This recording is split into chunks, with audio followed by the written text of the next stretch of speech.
My name's Ben, and today we've got this beautiful 2017 on a 17 registration Mercedes S500 Coupe to show you around. I think these cars are incredible value for money today because this would have been nearly £100,000 or even slightly over £100,000 when new in 2017, and today it's under £35,000, so just incredible value for money.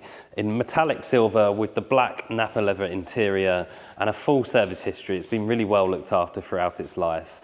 And we'll walk around the car and point out some of the features for you. But before we do so, I'm just going to mention the engine because it's an incredible car. A 4.7 litre bi-turbo V8 under the bonnet, and that produces 455 brake horsepower with 700 newton meters of torque. And this car's over 5 meters long and will do 0 to 60 in under 4.6 seconds. So it's incredible performance and incredible comfort.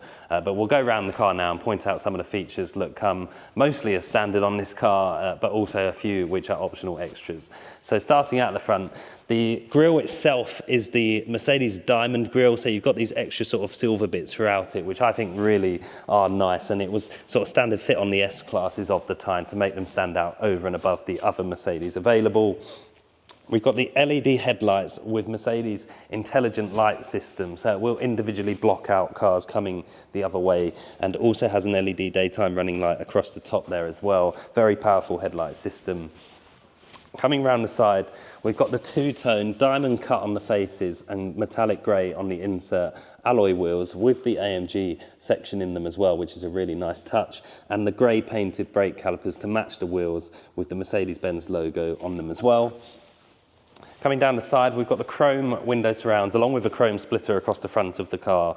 The extended side skirts, chrome tops on the door handles, and then if I open the door, double glazed windows on this car as well. So massive sort of noise insulation from the outside, and a beautiful S-Class interior. As I mentioned at the beginning, Napa leather throughout the interior, and we've got the wood dashboard veneers, and we'll talk more about some of the interior options as we get around the driver's side.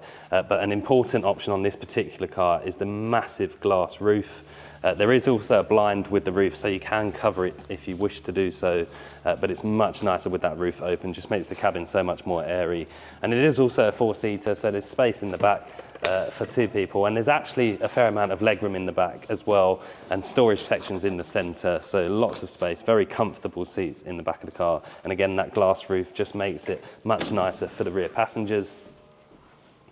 Coming around the back of the car, it's, as we mentioned at the beginning, it's an S-Class coupe, so you've got that really sort of flowing design throughout the car. Again, some more chrome all the way across the boot lid here, and then I'll just open the boot from inside the driver's door here because I haven't actually got the key in my pocket, but if I pop this up, it should open up.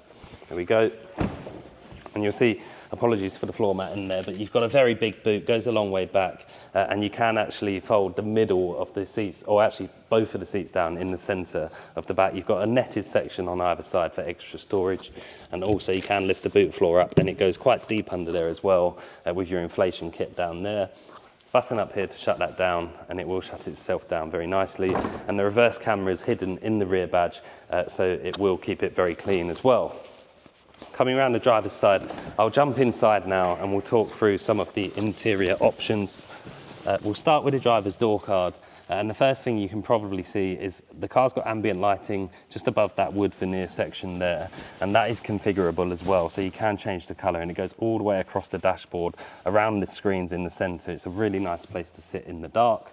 And speaking of those veneers, they're a sort of dark brown wood veneer, so really nice quality. Leather everywhere you would touch on the door card with the contrast grey stitching throughout. And then you'll see lots and lots of controls for the driver's seats. So highly adjustable seats with lumbar support, and they're both heated and ventilated on the seat there, and we've got air scarf, so it will blow warm air at your neck. You can control the passenger seat from the driver's side, and we've also got memory settings for both driver and passenger. Power folding mirrors, electric door mirrors, and obviously all electric windows as you would expect. And I'll just grab the key out of the armrest here. Again, even details down to the armrest in this car can be opened both ways. It can open from the driver's side like so, or if the passenger wanted to open it, there's a button on their side. It's very clever how Mercedes have designed that. And I'll pop the key in and fire the car into life now. And it makes a great sound, this car, a great rumble from that V8 engine. The steering wheel itself is electrically adjustable, so it comes forwards, backwards, up and down, all from a small stalk behind the steering wheel.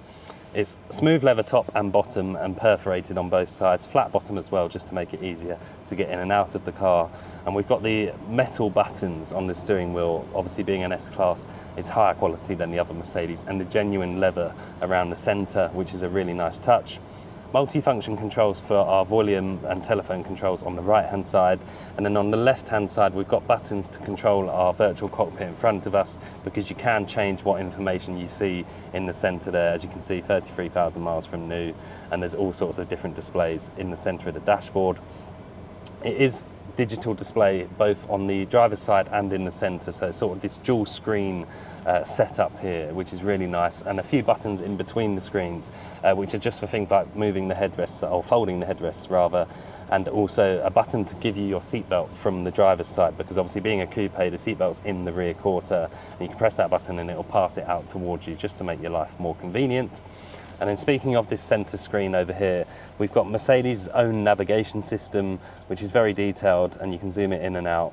It's actually a very fast system as well. It's very easy to use. And if I pop the car into reverse, you'll see the reverse camera pop out of that Mercedes badge we mentioned earlier on, along with a parking sensor displayed down the bottom here. So nice and easy to see how close you are to various things. Dual zone climate control. You've got this sort of ashtray section here, which obviously has never been used for smoking, but it gives you an extra 12-volt socket in the car. And then you've also got this section down here where the cup holders are just behind there, and then you've got extra storage on top, along with a CD player if you really want to still use CDs these days. And then coming across the centre, lots more shortcut buttons for different menus in the screen, including your seat settings. Drive settings on the left-hand side, so you've got sport and eco mode, also sport and comfort modes for the suspension, and you can raise and lower the car. Because it is on air suspension, you can raise it up if you wish to do so, make it easier for people to get in and out of. And then, as we mentioned earlier, just lots and lots of storage everywhere you look. A blind on the sunroof we've already mentioned, and I'll just jump outside and summarise what a fabulous car this is. So, as I mentioned at the beginning, it's a 2017 S500 with that infamous 4.7 litre bi-turbo V8. Loads and loads of options as standard, and just a very well specified car in silver with the black Napa leather interior, 33,000 miles from new, and a full service history from new. It's a wonderful example. My name's Ben, I hope the video's helped, and thank you very much for watching.